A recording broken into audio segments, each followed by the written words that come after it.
बिना पैसे के तुम कितना प्रोटेस्ट कर लोगे यार? तुम्हारे पास काम है नहीं, अर्निंग है नहीं, फाइनेंशियली तुम वॉस्टेड हो, एग्जॉस्ट हो। उसके बाद मेन चीज़ जो आती है वो है सपोर्ट सिस्टम। समझ रहे हो? मतलब पीछे से कोई आपको पुश कर रहा है, हेल्प कर रहा है। और वो आपको पीछे से कब तक पुश करेगा, कितना पुश करेगा, ये बात भी ध्यान में रखना।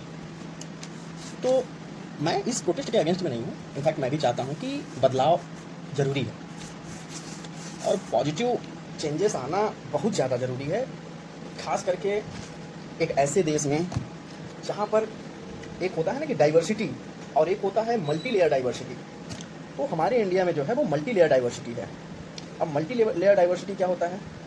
एक तो होता है कि अलग अलग रिलीजन के लोग किसी एक सोसाइटी में एग्जिस्ट करते हैं और उनकी अलग अलग कल्चर होती है, उनके अलग अलग जो है मान्यताएं होती हैं, वैल्यूज़ होते हैं। तो उसको हम बोल देते हैं इट्स अ डाइवर्सिटी। और वो सब एक साथ कलेक्टिवली रह रहे होते हैं तो हम बोल देते हैं यूनिटी इन डाइवर्सिटी। लेकिन मल्टी लेयर डाइवर्सिटी क्या होती है? जब हम विभेद करने लग जाते हैं इन बिटवीन पर्सन्स। जैसे अब एक रिलीजन मान लीजिए हिंदू के अंदर कितनी सारी जातियां हैं, 4 वर्ण तो आप छोड़ दीजिए, वर्णों में कितनी जातियां हैं, कितने कास्ट हैं। उसके बाद समाज 4-6 वर्गों में, 10 वर्गों में और बटा हुआ है, मेल, फीमेल, ट्रांसजेंडर।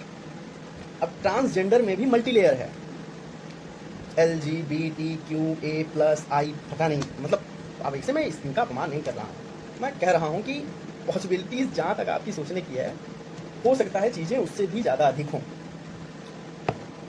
तो ऐसी सिचुएशन में पॉजिटिव चेंजेस आना बहुत ज़रूरी है। अगर पॉजिटिव चेंजेस नहीं आएंगे तो ये जो मल्टी लेयर डाइवर्सिटी है ना, वो बहुत ज़्यादा इफेक्ट होगी और हो सकता है कि क्राइसिस की सिचुएशन क्रिएट हो जाए। जिस देश में हम रहते हैं वहाँ पर भ्रष्टाचार, अगर कोई अच्छा इंसान है तो उसको बचने की ज़रूरत है अपनी अच्छाई बचाने के लिए। वो क्या करता है? वो प्रयास करता है कि मैं भ्रष्टाचार से ना जुड़ूँ, भ्रष्टाचार से मैं बच के रहूँ। क्योंकि यहाँ पर भ्रष्टाचार, करप्शन जनरलाइज्ड है हर चीज़ में। एक भी कोई ऐसा सेक्टर, ऐसा एरिया, ऐसा जोन आप मुझे दिखा दो जहाँ पर भ्रष्टाचार नहीं है। एक सिंगल, मैं चैलेंज कर रहा हूँ, एक सिंगल चीज़, एनी कास्ट, एनी रिलीजन, किसी भी चीज़ से रिलेटेड आप कहीं पर भी मुझे कुछ भी दिखा दो जहाँ पर भ्रष्टाचार ना हो। मंदिर से लेकर, घर से लेकर, व्यापार से लेकर, हर जगह लोग बातें करते हैं ना ना ना मैं भ्रष्टाचार। जैसे देखिए, ये ठीक वैसे ही है जैसे एक क्रिमिनल को लगता है कि वो क्राइम करके बच जाएगा और वो सबसे ऊपर है, पुलिस प्रशासन, जज, मतलब जस्टिस, सब चीज़ से ऊपर, इनफैक्ट पूरी सोसाइटी में वो सबसे ऊपर है। उसको एक डायलेमा चलता है, डायलेमा नहीं, इसको बोलेंगे कि सुपर कॉन्शियसनेस उसकी वो कहती रहती है कि तुम सबसे यूनिक हो, तुम सबसे एडवांस हो, तुम्हारा कोई कुछ नहीं कर सकता। और ये सुपर फ्रस्ट्रेशन में वो जीता रहता है और क्राइम करता है। ठीक इसी तरीके से करप्शन भी है। करप्ट इंसान को लगता ही नहीं कि वो करप्शन कर रहा है, उसको तो लगता है ये तो जन्मसिद्ध अधिकार है। और ऐसा करना कौन सी, मतलब कि सब तो कर रहे हैं, क्या सब गलत ही हैं? और मैं ये, और कुछ लोग तो करप्शन को ऐसे जस्टिफाई करते हैं कि मैं बड़े कॉज के लिए कर रहा हूँ। सरकार चोर है, चोर सरकार नहीं होती, सरकार, देश, समाज सब इंसान से बनती है, सब कुछ इंसान से बनता है और चोर इंसान होता है। आप किसी इंस्टीट्यूशन, किसी सेक्टर को आप नहीं कह सकते कि ये चोर है, ये चोर है। इट्स अ गवर्नमेंट, सरकार, और ये सरकार चोर है, क्या बोलूँगा। ये सारे जो सर्कमस्टेंसेस हैं, एक करप्शन और बताया बहुत बड़ा, ई साक्षी शायद नाम है पोर्टल का, ड्यूरिंग माई प्रिपरेशन मैंने उसको पढ़ा था। उसके थ्रू आप, उस पोर्टल के थ्रू एक डैशबोर्ड ओपन होता है which is called the MP lads. उसके डैशबोर्ड पे जाइए, ई साक्षी पोर्टल के थ्रू MP लैड्स के डैशबोर्ड पे जाइए। वहाँ पर अपनी कंस्टिट्यूएंसी, अभी 17th और 18th लोकसभा का दिखा रहा है, अपनी कंस्टिट्यूएंसी के जो MP हैं उनको सेलेक्ट करिए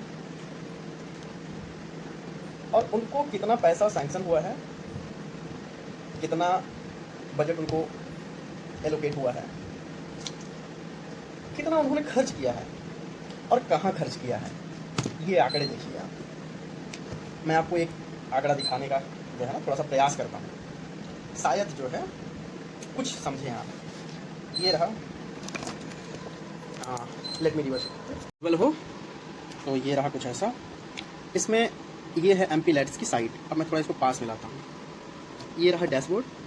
आप यहाँ पर अपनी कंस्टिट्यूंसी, जैसे मैं अपनी एक सेलेक्ट कर लेता हूँ 17th लोकसभा, क्योंकि अभी 18th में चूज़ करूँगा तो उसमें बहुत सारे फंड ट्रांसफ़र हुए हैं और काम पूरा हुआ नहीं है, ऐसा मेरे में दिखा रहा है। हो सकता है आप में, आपकी कंस्टिट्यूंसी के जो MP हैं वो थोड़ा ज़्यादा जागरूक हों, ज़्यादा काम किया हो उन्होंने।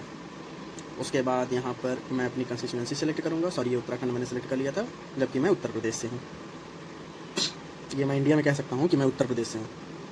इसमें मैं अपना जो है डिस्ट्रिक्ट सेलेक्ट करता हूँ, कंस्टिट्यूंसी मिर्ज़ापुर। MP का नाम, अरे वाह, ये तो बहुत दिनों से बनी हुई है, श्रीमती अनुप्रिया पटेल जी। अब मैं सर्च करता हूँ।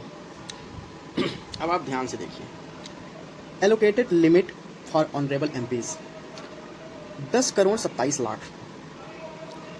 Amount consented for calamity 0 crore.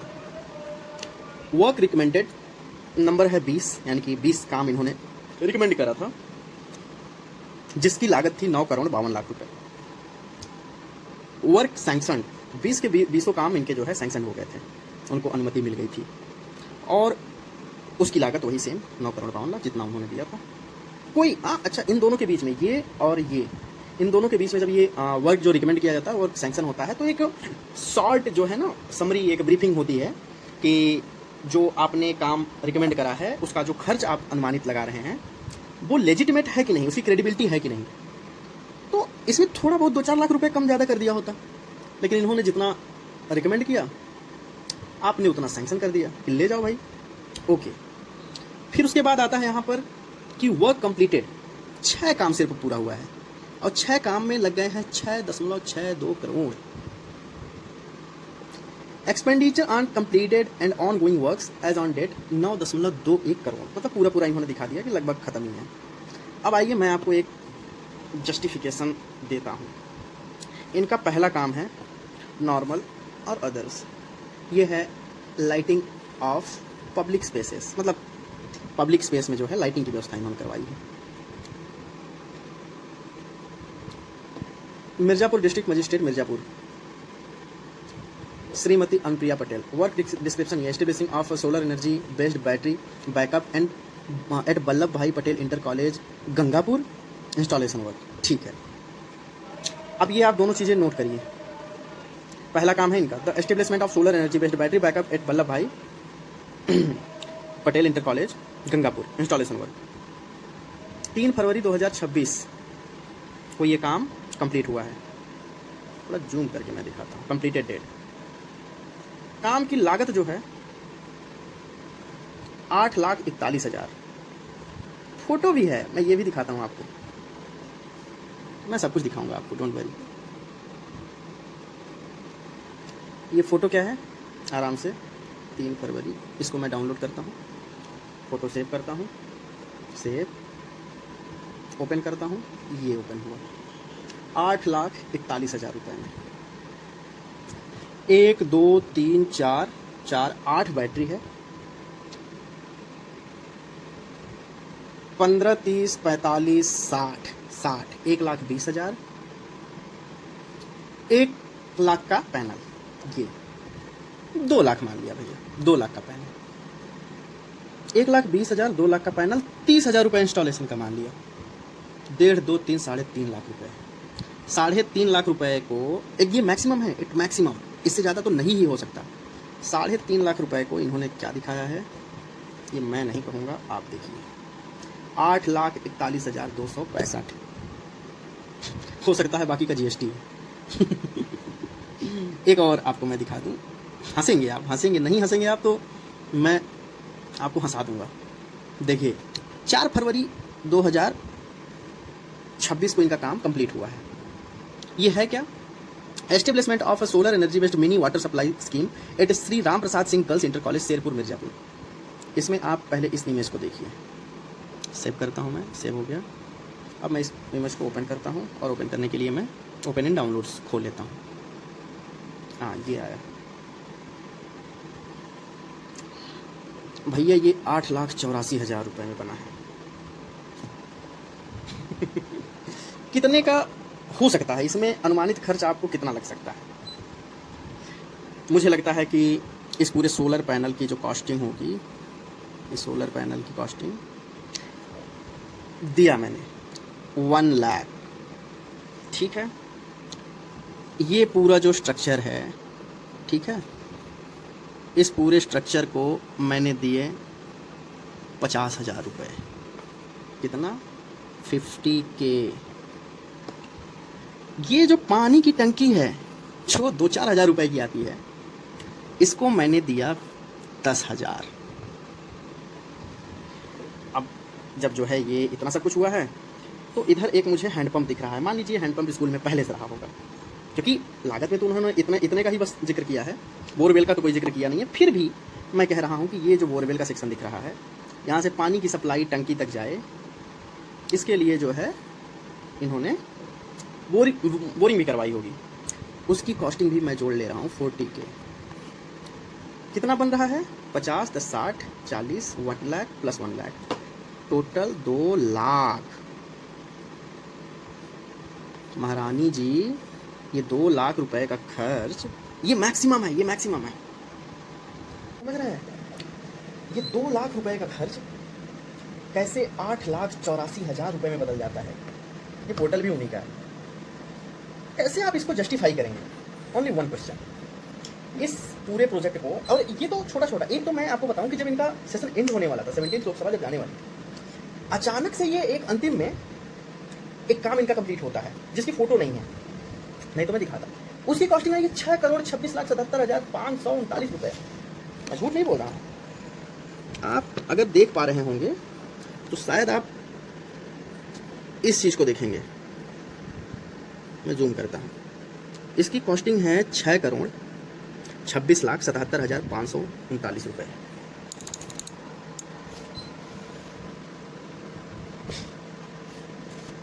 जब तक सिस्टम से करप्शन नहीं खत्म होगा तब तक ये पेपर लीक का मुद्दा, नाली टूट गई है का मुद्दा, सड़क खराब है का मुद्दा कुछ नहीं है भाई। इंडिविजुअल्स पर मत जाओ, इंडिविजुअल्स पर मत लड़ो।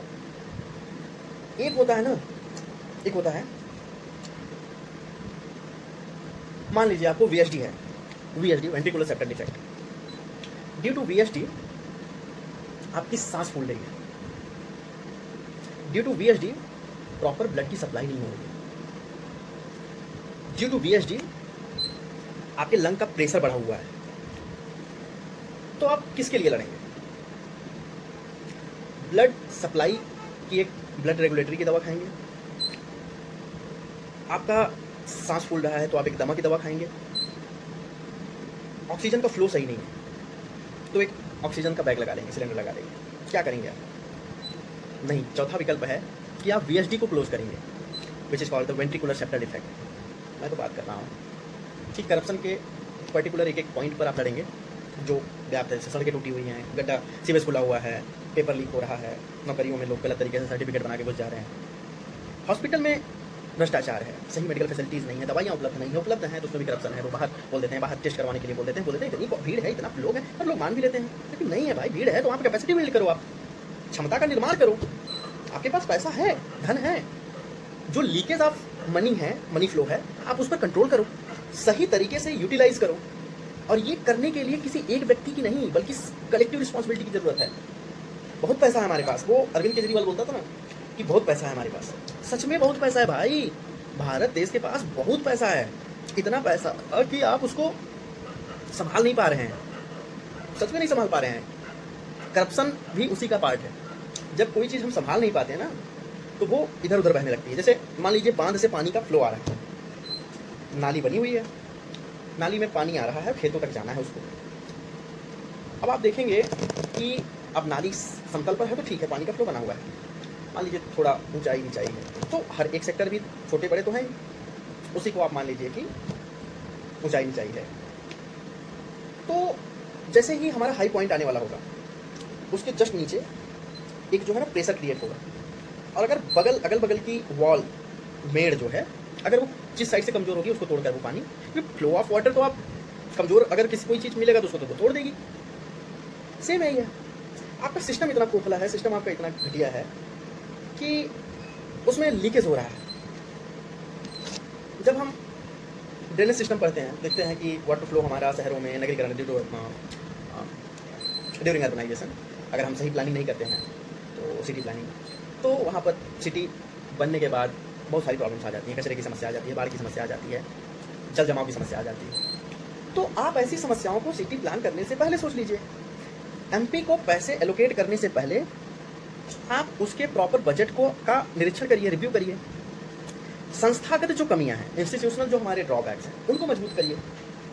नहीं आएगी कोई सीजेपी, कांग्रेस जनता पार्टी, नीट का पेपर लीक नहीं होने दीजिए।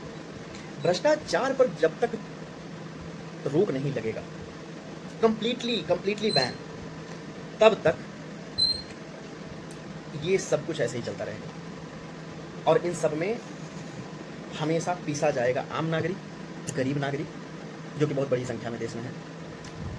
और इसमें हमेशा बचे रहेंगे वो लोग जिनके पास है मुद्रा, जिनके पास है मांग। ऊपर विदेश में जो लोग जाकर कहेंगे नहीं देश हमारा सबसे अच्छा, अंदर से कहेंगे कि देश में, सॉरी टू से but it's reality, it's real. बाकी सब ऊपर वाले की मर्जी। Thanks for watching this video. If you consider it in a right way, then please share to those person only who literally want to stop all these things which is ongoing and making our nation defective, making our nation poor in thought, in development.